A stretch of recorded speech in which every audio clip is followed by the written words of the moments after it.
আসসালামু আলাইকুম, আমি ডক্টর রাকিব ভুইয়া। তো আজকে থেকে আমরা শুরু করব এন্ডোক্রাইনোলজি। তো এন্ডোক্রাইনোলজি আমরা শুরু করবো থাইরয়েড গ্ল্যান্ড দিয়ে। তো থাইরয়েড গ্ল্যান্ড দিয়ে আমরা জানি যে দুইটা মেনলি কমনলি ডিজিজ হচ্ছে হাইপারথাইরয়েডিজম, হাইপোথাইরয়েডিজম। অর্থাৎ থাইরয়েড গ্ল্যান্ড যদি বেশি ফাংশন করে এবং বেশি বেশি থাইরয়েড হরমোন তৈরি করে সেটাকে আমরা বলি হাইপারথাইরয়েডিজম। আর যদি ফাংশন কম করে এবং থাইরয়েড হরমোনগুলো কম তৈরি হয় তখন সেটাকে আমরা বলি হাইপোথাইরয়েডিজম। তো এই হাইপারথাইরয়েডিজম এবং হাইপোথাইরয়েডিজম পড়ার আগে আমরা থাইরয়েড গ্ল্যান্ডের বেসিকটা সম্পর্কে একটু আইডিয়া নিয়ে নিই। তাহলে এ হচ্ছে আমাদের থাইরয়েড গ্ল্যান্ড, এবং এই থাইরয়েড গ্ল্যান্ডের দুইটা লুপ থাকে। দেখো, একটা হচ্ছে লেফট লুপ, একটা হচ্ছে রাইট লুপ, এবং মাঝখানেরটাকে আমরা বলি ইসমাস। এখন এই থাইরয়েড গ্ল্যান্ডকে যদি আমরা হিস্টোলজিক্যালি দেখি তাহলে আমরা দেখবো যে এরকম থাকে। তো এরকম থাকে, দেখো এই যে আমি এই সেলটাকে আমরা বলি ফলিকুলার সেল। এই ফলিকুলার সেল এখানে থাকে আবার কলয়েড, যেটা আমি ইউলো করে দেখাচ্ছি। এই কলয়েড কি? কলয়েড হচ্ছে এই থাইরয়েড ফলিকুলগুলো থেকে যে সিক্রেশন, সেই সিক্রেশনগুলো এখানে জমা হয়ে এই কলয়েডগুলো তৈরি হয়। এই কলয়েডগুলো অ্যাকচুয়ালি আর কিছু না, এগুলো হচ্ছে অ্যামাইনো অ্যাসিড, যেটা আমরা বলি থাইরোগ্লোবুলিন। এবং এই ফলিকুলার সেলগুলোর পাশে থেকে আর কিছু সেল যেগুলোকে আমরা বলি প্যারাফলিকুলার। প্যারা মিন্স পাশে, তাই না? তো এই ফলিকুলার পাশে সেলটাগুলোর নাম কি? প্যারাফলিকুলার সেল বা সি সেল। কি বলি? C cell. এই সি সেল থেকে কি আসে? ক্যালসিটোনিন। আর ফলিকুলার সেল থেকে আসে T3, T4, এবং এটা হচ্ছে আমাদের ব্লাড ভেসেল। এখন আমরা দেখবো হচ্ছে থাইরয়েড হরমোন সিনথেসিস। এই থাইরয়েড হরমোন সিনথেসিসটা আমরা বুঝতে হলে আমাদেরকে একটু কনসেপ্টটা বুঝতে হবে। দেখো, এটা হচ্ছে আমাদের GT track, then blood vessel, এটা হচ্ছে আমাদের এই ফলিকুলগুলা। এই যে এই ফলিকুলগুলো হচ্ছে এটা, দেন ফলিকুলের উপরে কি? এই যে কলয়েড, এটা হচ্ছে আমাদের কলয়েড। তাহলে আমরা আশা করি এই চিত্রের থিমটা বুঝতে পারছি অ্যাকচুয়ালি কি। তো এখন আমরা যখন আয়োডিন খাই, এই আয়োডিন হচ্ছে এখান থেকে অ্যাবজর্পশন হয়ে কোথায় চলে আসে? ব্লাডে। দেন এই ব্লাডের যে আয়োডিন তার 80% কী করে? কিডনি দিয়ে এক্সক্রিট হয়ে যায়, বডি থেকে এক্সক্রিট হয়ে যায়। বাকি 20% আয়োডিন কী করে? সে হচ্ছে আমাদের ফলিকুলার সেলে আসে। কীভাবে আসে? সোডিয়াম আয়োডাইড সিম্পুটার একটা চ্যানেলের মাধ্যমে। অর্থাৎ সোডিয়াম এবং আয়োডিন একসাথে আমাদের কী করে? ফলিকুলার সেলে আসে। দেন এই ফলিকুলার সেল থেকে একটা রিসেপ্টর আছে যেটা হচ্ছে পেন্ড্রিন। এই পেন্ড্রিন রিসেপ্টরের মাধ্যমে আয়োডিনটা কোথায় চলে আসে? এই কলয়েডের ভিতরে চলে আসে। মনে রাখবেন, এই পেন্ড্রিন রিসেপ্টরটা যদি কোনো রকমে ব্লক হয়ে যায় বা কাজ না করে সেটাকে বলি পেন্ড্রিট সিনড্রোম। এই পেন্ড্রিট সিনড্রোম পেশেন্টদের হচ্ছে ডিফনেস থাকে, তারা হচ্ছে কানে সমস্যা থাকে, সেটা আমরা পরে কথা বলবো। এবং এই ফলিকুলার সেলের ভিতরে আমরা কি জানি? নিউক্লিয়াস আছে। আমরা জানি নিউক্লিয়াসে কি হয়? ডিএনএ থেকে আরএনএ, দেন আরএনএ থেকে মেসেঞ্জার আরএনএ থেকে তৈরি হয় প্রোটিন। তো ধরলাম এটা একটা প্রোটিন, যেটার নাম হচ্ছে থাইরোগ্লোবুলিন। এই থাইরোগ্লোবুলিন প্রোটিনটার দেখেন কি আছে? স্ট্রাকচারে টাইরোসিন আছে। তাহলে আমি ধরলাম এইগুলো হচ্ছে টাইরোসিন, এগুলো হচ্ছে টাইরোসিন, আর এগুলো হচ্ছে অন্য অন্য অ্যামাইনো অ্যাসিড। ধরলাম গ্লোবুলিন, তারপর হচ্ছে ধরলাম বেলিন, লাইসিন, লিউসিন, এগুলো থাকতে পারে। তাহলে থাইরোগ্লোবুলিন যে প্রোটিন, যেটা কই থেকে তৈরি হচ্ছে? ফলিকুলার সেলের নিউক্লিয়াস থেকে। এই থাইরোগ্লোবুলিন প্রোটিনের স্ট্রাকচার কে থাকে? থাকে হচ্ছে টাইরোসিন। তাহলে এই থাইরোগ্লোবিনটা কী করবে? এই থাইরোগ্লোবিনটা হচ্ছে কোথায় চলে আসবে? এই যে কলয়েডে চলে আসবে। দেন এই কলয়েডে আসার পরে কী ঘটনা করতেছে আমরা দেখি। ওই যে আয়োডাইডটা আসছিল, সেই আয়োডাইডটা কী করবে? পারঅক্সিডেজ এনজাইমের মাধ্যমে কী হবে? আয়োডিনে কনভার্ট হবে। ঠিক আছে? তাহলে এখানে এনজাইমটার নাম কি? পারঅক্সিডেজ। দেন এই আয়োডিন কী করবে? এই আয়োডিন এসে আমাদের যে থাইরোগ্লোবুলিনের স্ট্রাকচার যে টাইরোসিন ছিল, এই টাইরোসিনের সাথে আসছে অ্যাটাচ করবে। এই অ্যাটাচটা কে করবে? এই অ্যাটাচটা করবে হচ্ছে পারঅক্সিডেজ এনজাইম। ঠিক আমরা বলি অর্গানিফিকেশন। অর্থাৎ থাইরোগ্লোবুলিনের স্ট্রাকচার যে টাইরোসিন আছে তার সাথে এই আয়োডিনগুলোর যে বন্ড তৈরি করবে সেটাকে আমরা বলি অর্গানিফিকেশন। তাহলে এই অর্গানিফিকেশন হেল্প করতেছে কোন এনজাইমটা? এই পারঅক্সিডেজ এনজাইমটা। এখন যদি টাইরোসিনের সাথে যদি একটা আয়োডিন অ্যাটাচ হয়ে, দেখো এই একটা আয়োডিন অ্যাটাচ হয়ে, সেটাকে আমরা বলি মনো আয়োডো টাইরোসিন একটা। আর যদি এই টাইরোসিনের সাথে কয়টা হচ্ছে দুইটা আয়োডিন, এটাকে আমরা ডাই আয়োডো টাইরোসিন। এখন দেখো এই যদি এমআইটি বা মোনো আয়োডিটাইরোসিনের সাথে যদি ডাই আয়োডিটাইরোসিন যুক্ত হয় তাহলে কয়টা হলো তিনটা, এটাকে বলে আপনি T3 বা ট্রাই আয়োডোথাইরোনিন। আর এখানে যদি এরকম যদি হয় যে দুইটা অর্থাৎ দুইটা ডাইআয়োডোটাইরোসিন একসাথে যুক্ত হলে তখন আমরা T4। তাই দেখো আমরা যে পড়ছিলাম থাইরয়েড হরমোনের ছিল কি T3 T4, তাহলে T3টা কখন তৈরি হচ্ছে যখন এমআইটি এবং ডিআইটি মোনোআয়োডিটাইরোসিন এবং ডাইআয়োডিটাইরোসিন একসাথে যুক্ত হয় তখন তৈরি হচ্ছে T3 থাইরয়েড হরমোনটা। আর যখন দুইটা ডিআইটি অর্থাৎ ডাইআয়োডিটাইরোসিন দুইটা একসাথে যুক্ত হয় তৈরি করে T4 থাইরয়েড হরমোনটা। তাহলে এখন এগুলো কোথায় জমা আছে? এগুলো জমা আছে হচ্ছে কোলয়েডে। দেন এই কোলয়েড থেকে তারা কি করবে? তারা হচ্ছে সিক্রেশন হয়ে ব্লাডে আসবে, এবং যখন দরকার তখন সিক্রেশন হবে। আশা করি আমরা থাইরয়েড হরমোন সিনথেসিসের মেকানিজমটা বুঝতে পারছি। আমাদের এখানে দেওয়া আছে যে এমআইটি মানে মোনোআয়োডিটাইরোসিন, ডিআইটি মানে ডাইআয়োডোটাইরোসিন। এটা মনে রাখতে হবে peroxide also helps organification of the iodine to tyrosine, অর্থাৎ ওই যে টাইরোসিনের সাথে যে আয়োডিনটা হচ্ছে অর্গানিফিকেশন হচ্ছে, এটা কে হেল্প করতেছে? পারঅক্সিডেজ এনজাইম হেল্প করতেছে। এখন একটা জিনিস আপনাদের মনে রাখতে হবে, যেটা পরীক্ষাতে আসে মানে লাগবে, হচ্ছে T4টার হাফ লাইফটা হচ্ছে বেশি, অর্থাৎ less potent but half life কি বেশি, অর্থাৎ হচ্ছে ইনএক্টিভ বা স্টোরেজ ফর্ম। তাহলে T4টা থাইরয়েড গ্ল্যান্ডে কি থাকে? স্টোরেজ ফর্মে থাকে এবং সে আস্তে আস্তে রিলিজ হয়, এজন্য তার হাফ লাইফটা কি বেশি, সে দীর্ঘ সময় দিয়ে কাজ করে। এই জন্য যখন আমরা থাইরয়েডেক্টমি করি বা যে পেশেন্টটার লাইফ লং থাইরয়েড হরমোন খাইতে হয় তাকে আমরা কি দেই? T4 দিই, যেটা হচ্ছে লেবোথাইরক্সিন। এই জন্য দেখবেন যাদের আমরা গ্ল্যান্ড কেটে ফেলে দিই তাদেরকে আমরা কোনটা দেই? কোন হরমোনটা দেই? লেবোথাইরক্সিনটা দিই, যেটা হচ্ছে T4। আর T3টা হচ্ছে মোর পটেন্ট অ্যাক্টিভ, যেটার হাফ লাইফ কি কম। যেহেতু সে অ্যাক্টিভ, সে কাজ করে কি হবে যাবে, ধ্বংস হয়ে যাবে, বডি থেকে এক্সক্রিট হয়ে যাবে, এই জন্য এটা কি হাফ লাইফ লেস, বাট এটা কাজ করে কি ইমিডিয়েট। এই জন্য আমরা যেমন ইমার্জেন্সি কন্ডিশন আমরা কি দিই? T3টা দিই, যেটা হচ্ছে থাইরোটক্সিক ক্রাইসিস। এই থাইরোটক্সিক ক্রাইসিসে আমরা কিন্তু লেবোথাইরক্সিন দিই না, আমরা কি দিই? T3টা দিই। এই জিনিসটা আপনাদের মনে রাখতে হবে।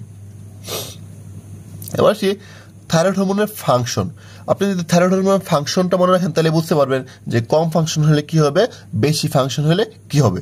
তো থাইরয়েড হরমোন ফাংশন আমরা বড় দাগে মনে রাখতে পারি BMR সাথে related, sensitivity to adrenergic receptor, physical good, mental growth. এখন থাইরয়েড হরমোন BMR সাথে রিলেটেড, BMR সাথে অর্থাৎ বেজাল মেটাবলিক রেটের সাথে কি থাইরয়েড হরমোনের একটা কানেকশন আছে। অর্থাৎ থাইরয়েড হরমোনের কাজ কি আমরা পড়ছিলাম যে increase metabolism of carbohydrate, protein এবং ফ্যাট। থাইরয়েড হরমোন কি করে? কার্বোহাইড্রেট, প্রোটিন এবং ফ্যাটের মেটাবলিজমকে বাড়ায় দেয়। এখন আমরা জানি যদি মেটাবলিজম বেশি হয়, কার্বোহাইড্রেট যদি বেশি বেশি মেটাবলাইজ হয় তাহলে সেখানে কি হবে? বেশি বেশি হিট প্রডিউস হবে। এই জন্য যদি হাইপার থাইরয়েড হয় অর্থাৎ থাইরয়েড হরমোন বেশি বেশি কাজ করে, সেক্ষেত্রে কি বেশি বেশি হিট তৈরি হবে এবং এই পেশেন্টদের হিট ইনটলারেন্স থাকে। আর যদি হাইপোথাইরয়েড হয় তাহলে হিট কম প্রোডাকশন হবে, সে হচ্ছে কোল্ড ইনটলারেন্স থাকবে। তাহলে হাইপোতে থাকবে হিট ইনটলারেন্স আর হাইপোতে থাকবে কুল ইনটলারেন্স। এবার আসো, যেহেতু থাইরয়েড হরমোনের কাজ হচ্ছে প্রোটিন মেটাবলিজম করা, তাহলে হাইপার থাইরয়েড হলে কি হবে? প্রোটিন মেটাবলিজ হয়ে যাবে। তাহলে প্রোটিন যদি মেটাবলিজ হয়ে যায়, প্রোটিন লস হয়ে যাবে বডি থেকে, এজন্য কি হবে? তার ওয়েট লস হবে। আর হাইপো হলে কি হবে? প্রোটিন মেটাবলিজম হবে না, ফলে প্রোটিন লস হবে না, তার হচ্ছে ওয়েট গেইন হবে। তারপর হচ্ছে যেহেতু প্রোটিন লস হাইপারে, এজন্য কি হবে? তার হেয়ারগুলো থিন হয়ে যাবে, যেটা হচ্ছে হাইপোতে হবে না। তারপর হচ্ছে যেহেতু সে যা খাচ্ছে তাই মেটাবলাইজ হয়ে যাচ্ছে, এই জন্য তার কি হবে? তার অ্যাপিটাইট বা তার খাবার ইচ্ছাটা বেশি থাকবে। এবং এখানে দেখো, যেহেতু মেটাবলিজম হচ্ছে, আমরা জানি এটা যদি একটা সেল হয়, সেলের কি করে? গ্লুকোজ কি করে অক্সিজেনের সাথে মেটাবলাইজ করে, কি করে? ATP, carbon dioxide plus heat plus পানি। তাহলে দেখো যেহেতু মেটাবলিজম হইতে কি লাগে অক্সিজেন বেশি লাগে, তাহলে এখানে হাইপারথাইরয়েড হলে কি হবে অক্সিজেন বেশি লাগবে, কিন্তু তার তো অক্সিজেনের চাহিদা বেড়ে গেল, তাহলে অক্সিজেনের চাহিদা বেড়ে যাওয়া মানে কি তার টেকিপনিয়া হবে, সে বেশি বেশি অক্সিজেনের জন্য বেশি বেশি শ্বাস নেবে, এই জন্য তার কি হবে তার টেকিপনিয়া ডেভেলপ করবে, যেটা হচ্ছে হাইপোতে হবে না। তাহলে হাইপারে আমরা কি পাবো টেকিপনিয়া, বাট হাইপোতে আমরা পাবো টেকিপনিয়া পাবো না। ওকে, তাহলে আমরা বুঝতে পারলাম হাইপারে কি হবে হিট ইনটলারেন্স, হাইপোতে হচ্ছে কুল ইনটলারেন্স, হাইপারে হচ্ছে ওয়েট লস, হাইপোতে হচ্ছে ওয়েট গেইন। এখানে হচ্ছে হেয়ারটা থিন হবে, ওইখানে হচ্ছে ফ্লেবি বা ফ্রেজাল হবে। তারপর হচ্ছে এখানে হচ্ছে ইনক্রিজ অ্যাপিটাইট, ওইখানে হচ্ছে ডিক্রিজ অ্যাপিটাইট। এখানে হচ্ছে টেকিপনিয়া, ওইখানে হচ্ছে নর্মাল বা ব্রাডিপনিয়া কম থাকবে। তারপর আসো বলছি যে থাইরয়েড হরমোন কার সাথে রিলেটেড, অ্যাড্রেনার্জিক রিসেপ্টরের সাথে রিলেটেড, অর্থাৎ অ্যাড্রেনার্জিক রিসেপ্টর যেখানে যেখানে আছে থাইরয়েড হরমোন সেখানে কাজ করবে। কেন এটা আমরা জানি, আমাদের থাইরয়েড হরমোনের অন্যতম একটা স্টিমুলেটর হচ্ছে টিএসএস, কি বলি আমরা টিএসএস হরমোন। এই টিএসএস হরমোন রিলেটেড টু দেখতে কার সাথে রিলেটেড, এই অ্যাড্রেনার্জিক রিসেপ্টরের সাথে রিলেটেড। এই জন্য টিএসএস কি করে থাইরয়েড রিসেপ্টরের পাশাপাশি এই অ্যাড্রেনার্জিক রিসেপ্টরগুলোকে স্টিমুলেট করে। তাহলে অ্যাড্রেনার্জিক রিসেপ্টর কি আছে আমরা জানি আলফা 1, আলফা 2, বিটা 1, বিটা 2, অর্থাৎ এই রিসেপ্টরগুলো যেখানে যেখানে আছে টিএসএস কি করে সেখানে গিয়ে স্টিমুলেট করে। যেমন আমরা জানি এই বিটা 1 থাকে কোথায় হার্টে, বিটা 1 কোথায় থাকে হার্টে। তাহলে এই টিএসএস কি করবে থাইরয়েড রিসেপ্টর পাশাপাশি বিটা 1 কি করবে মিমিক্রি করে, মলিকুলার মিমিক্রির জন্য কি হবে সে হচ্ছে বিটা 1 কে গিয়ে স্টিমুলেট করবে। তাহলে আমরা জানি বিটা 1 এর কাজ হচ্ছে হার্ট রেট বাড়ানো, তাহলে হাইপারথাইরয়েড কি হবে ইনক্রিজ হার্ট রেট, ইনক্রিজ কি হার্ট রেট, তাহলে টেকিপনিয়া পাবো, টেকিকার্ডিয়া পাবো এবং এট্রিয়াল ফিব্রিলেশন পাবো। আর হাইপোতে আমরা কি পাবো ব্রাডিকার্ডিয়া আমরা পাবো। তারপর হচ্ছে আমাদের আরেকটা রিসেপ্টর হচ্ছে আলফা 1, এই আলফা 1টাকে আমাদের যে জিআইটির যে স্মুথ মাসল সেই স্মুথ মাসলে, তাহলে টিএসএস কি করবে সে জিআইটির স্মুথ মাসলের যে আলফা 1 রিসেপ্টর সেটাকে স্টিমুলেট করবে, এবং স্টিমুলেট করলে কি হবে আমাদের জিআইটির যে মোবিলিটি সেই মোবিলিটিটা বেড়ে যাবে। তাহলে জিআইটি মোবিলিটি বেড়ে যাওয়া মানে কি হাইপার ডিফাকেশন, অর্থাৎ ডায়রিয়া হবে। তাহলে হাইপারথাইরয়েডিজম কি হবে ডায়রিয়া হবে, আর হাইপোতে কি হবে কনস্টিপেশন, যেহেতু তার মোবিলিটি কমে গেছে সেজন্য তার কি হবে কনস্টিপেশন ডেভেলপ করবে। তারপর এই অ্যাড্রেনালিন রিসেপ্টরগুলো কি হবে আমাদের সিএনএসকে অ্যাক্টিভেশন করবে, সিএনএসকে অ্যাক্টিভেশন করলে কি হবে পেশেন্টের রেস্টলেসনেস হবে, পেশেন্টে অ্যাংজাইটি থাকবে, এন্ড পেশেন্ট যদি রেস্টলেসনেস থাকে অ্যাংজাইটি থাকে তখন কি হবে তার ট্রেমর হবে এবং সে পেশেন্টে ঘুমাইতে পারবে না, তার কি হবে ডিক্রিজ স্লিপ বা ইনসোমনিয়া। তাহলে হাইপারথাইরয়েডিজম পেশেন্টদের কি থাকে স্লিপ ডিক্রিজ হয়ে যায়, ইনসোমনিয়া ডেভেলপ করে, কার কিসের জন্য এই অ্যাংজাইটি, ইরিটেবিলিটি এবং ট্রেমরের জন্য। এবং এটা কেন হচ্ছে কারণ সিএনএস ওভার অ্যাক্টিভিটির জন্য। কিন্তু হাইপোতে কি হবে হাইপোতে হচ্ছে somnolence থাকবে, সে বেশি বেশি ঘুমাবে। ওকে, তারপর এখানে কি হবে এখানে লিড রিট্রাকশন হবে। এগুলো হচ্ছে আমরা যখন থাইরয়েডোক্সিকোসিস বা হাইপারথাইরয়েডিজম পড়বো তখন এগুলোর মেকানিজম ব্যাখ্যা করবো। তাহলে আশা করি আজকে থেকে আপনাদের হাইপারথাইরয়েড এবং হাইপোথাইরয়েডিজমের কজগুলো এখান থেকে ইজিলি মনে রাখতে পারবেন। মনে রাখবেন দুটো জিনিস মনে রাখবেন, thyroid hormone related to BMR, thyroid hormone related to adrenergic receptor. তাহলে অ্যাড্রেনার্জিক রিসেপ্টর স্টিমুলেট হলে যে ফাংশনগুলো সেগুলো পাবো হাইপারে, আর অ্যাড্রেনার্জিক রিসেপ্টরগুলো যেখানে হচ্ছে ইনহিবিট হবে সেই ফাংশন ইনহিবিট হলে যে ফিচারগুলো সেগুলো পাবো হাইপোতে। তাহলে আপনারা যারা ফার্মাকোলজি এটা ভালো করে পড়ে আসছেন আশা করি আপনাদের এটার মুখস্থ করতে হবে না। তারপর ডেভিডসন একটা চার্ট আছে, এটা আপনারা মনে রাখতে পারেন, এটা পরীক্ষার জন্য জরুরি না, এটা হচ্ছে এফসিপিএস বা বোঝার জন্য জরুরি। দেখেন আমাদের হাইপোথ্যালামাস থেকে কি হরমোনগুলো আছে, ট্রপিক হরমোনগুলো, এই হরমোনগুলো কীভাবে কাজ করে দেখেন। একটা হচ্ছে গুণানব রিলিজের হরমোন, এই গুণানব হরমোন রিলিজের হরমোন কী করে পিটিটি থেকে লুটিনিন হরমোন এবং ফলিকুলার স্টিমুলেটর হরমোনকে রিলিজ করায়, এবং এগুলো কাজ করে কোথায় গুণানে টেস্টিস বা ওভারিতে গিয়ে কী করে ইস্ট্রোজেন প্রোজেস্টেরন এন্ড্রোজেন রিলিজ করে তাদের ফাংশনটা কি রিপ্রোডাকশনে হেল্প করে। তারপর হচ্ছে হাইপোথ্যালামাস থেকে আছে থাইরোডোপামিন রিলিজিং হরমোন। এই থাইরোডোপামিন রিলিজিং হরমোন কি করে, টিএসএস কে পিটুইটারি থেকে টিএসএস কে সিক্রেশন করে। এই টিএসএস কি করে, থাইরয়েড হরমোনকে স্টিমুলেট করে T3 T4 সিক্রেশন করে, যেটা হচ্ছে মেটাবলিজমে হেল্প করে বা বিএমআর এর সাথে রিলেটেড। ওকে, এবং এই থাইরোডোপামিন রিলিজিং হরমোন কি করে, আরেকটা কাজ করে, কি করে, প্রোলেকটিনকে রিলিজ করে। তাহলে দেখবেন যদি টিআরএস বেশি রিলিজ হয় তাহলে প্রোলেকটিন কি হবে, বেশি বেশি রিলিজ হবে। এবং সে কি করে, ব্রেস্টে এসে প্রডিউস করে, কি প্রডিউস করে, মিল্ক, অর্থাৎ ল্যাকটেশনে হেল্প করে। মনে রাখবেন প্রোলেকটিন গ্যাস কি, প্রডিউস করা। এটা মনে রাখবেন ডোপামিন, হাইপোথ্যালামাসে আসে ডোপামিন, এই ডোপামিন কি করে, এই প্রোলেকটিনকে আবার ইনহিবিট করে। তাহলে টিআরএসএস কি করছে, থাইরয়েড রিলিজ হরমোন করছে ডোপামিনকে স্টিমুলেট করে, আর ডোপামিন কি করে, ইনহিবিট করে। ওকে, এই জন্য দেখবেন যখন কোনো বাচ্চা মারা যায়, মায়ের যেন ল্যাকটেশন না হয়, দুধ যেন না আসে, সেটা আমরা কি করি, ডোপামিন ট্যাবলেট দিয়ে দিই। এই জিনিসটা আপনারা দেখবেন। ওকে, তারপর হচ্ছে দেখেন এই গোনাডোপামিন রিলিজিং হরমোন কি করে, গ্রোথ হরমোন রিলিজ করায়, যেটা হচ্ছে লিভারে গিয়ে লিভারে আমাদের বডি গ্রোথে হেল্প করে। তারপর হচ্ছে কর্টিকোটোফিন রিলিজিং হরমোন। এই কর্টিকোটোফিন রিলিজিং হরমোন কি করে, এসিটিএস কি ক্ষরণ করে পিটুইটারি থেকে, এন্ডোপিটুইটারি থেকে। এই এসিটিএস এর কাজ কি, অ্যাড্রিনাল কর্টেক্সে কাজ করে, গিয়ে সে এন্ডোজেন কর্টিসল এবং এন্ডোজেন রিলিজ করায়, এবং কি করে, মেটাবলিজম এবং স্ট্রেসে হেল্প করে। আরো দুইটা গুরুত্বপূর্ণ হরমোন, যেটা হচ্ছে ভ্যাসোপ্রেসিন বা এডিএস অ্যান্টিডায়াবেটিক হরমোন, আর অক্সিটোসিন, যারা আসে পোস্টেরিয়র পিটুইটারি থেকে। এবং এগুলো তৈরি হয় কোথায়, তৈরি হচ্ছে সুপ্রাঅপটিক এবং paraventricular nucleus of the hypothalamus.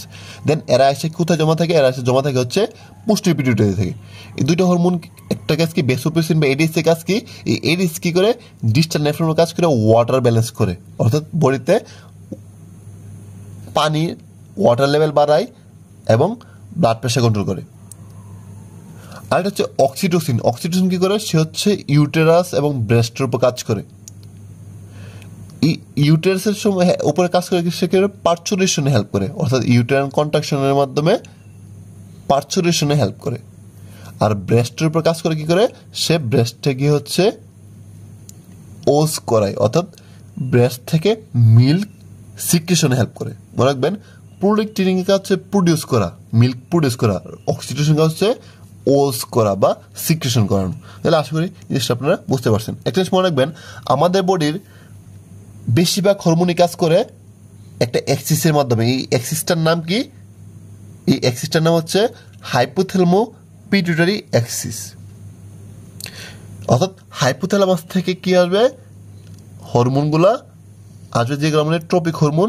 এই ট্রপিক হরমোনগুলো কাজ করবে পিটুইটারির উপর, পিটুইটারি থেকে কিছু হরমোন রিলিজ করবে। দেন এই হরমোনগুলো হচ্ছে বডির বিভিন্ন গ্ল্যান্ডে গিয়ে কাজ করে স্টিমুলেশনের মাধ্যমে। কিন্তু এই হাইপোথ্যালামো পিটুইটারি অ্যাক্সিসের আন্ডারে কাজ করে না এই হরমোন, কিছু হরমোন আছে, অর্থাৎ এই হাইপোথ্যালামাসের নির্দেশে কাজ করে না কিছু হরমোন আছে। সেই হরমোনগুলোর নাম কি, সেগুলো হচ্ছে আমাদের প্যারাথাইরয়েড গ্ল্যান্ড, যেটা হচ্ছে কি করে, ক্যালসিয়াম কনসেন্ট্রেশনের সাথে রিলেটেড, যেটা হচ্ছে হাইপোথ্যালামাস দ্বারা নিয়ন্ত্রিত না, বা হাইপোথ্যালামো পিটুইটারি অ্যাক্সিসের আন্ডারে না। তারপর হচ্ছে অ্যাড্রেনাল জোনা গ্লোমেরুলোসা, যেখান থেকে কি করে, অ্যালডোস্টেরন এসে রেনিন অ্যালডোস্টেরন সিস্টেমটাকে অ্যাক্টিভেট করে। এটা হচ্ছে আমাদের হাইপোথ্যালামো পিটুইটারি অ্যাক্সিসের আন্ডারে না। তারপর হচ্ছে এন্ডোক্রাইন প্যানক্রিয়াস। এই এন্ডোক্রাইন প্যানক্রিয়াস কি না, হাইপোথ্যালামো পিটুইটারি অ্যাক্সিসের আন্ডারে না। তাহলে এই প্যারাথাইরয়েড হরমোন, এন্ডোক্রাইন প্যানক্রিয়াস, আর হচ্ছে অ্যাড্রেনাল জোনা গ্লোমেরুলোসা, এগুলো হচ্ছে কি হাইপোথ্যালামো পিটুইটারি অ্যাক্সিসের আন্ডারে না। জাস্ট এটা আপনারা বোঝার জন্য বুঝতে পারেন। তাহলে এই ছিল আমাদের থাইরয়েড গ্ল্যান্ডের বেসিক পার্ট, যেটা জানলে হচ্ছে আমাদের থাইরয়েড হরমোনের ডিজিজগুলো পড়তে সুবিধা হবে। তাহলে আমরা নেক্সট ক্লাসে হচ্ছে থাইরয়েডোসিস নিয়ে আলোচনা করবো। আশা করি আপনাদের ওইখান থেকে অনেকটা পর এখানে হয়ে গেছে। তো সবাইকে অনেক ধন্যবাদ আমাদের ভিডিও দেখার জন্য। আসসালামু আলাইকুম।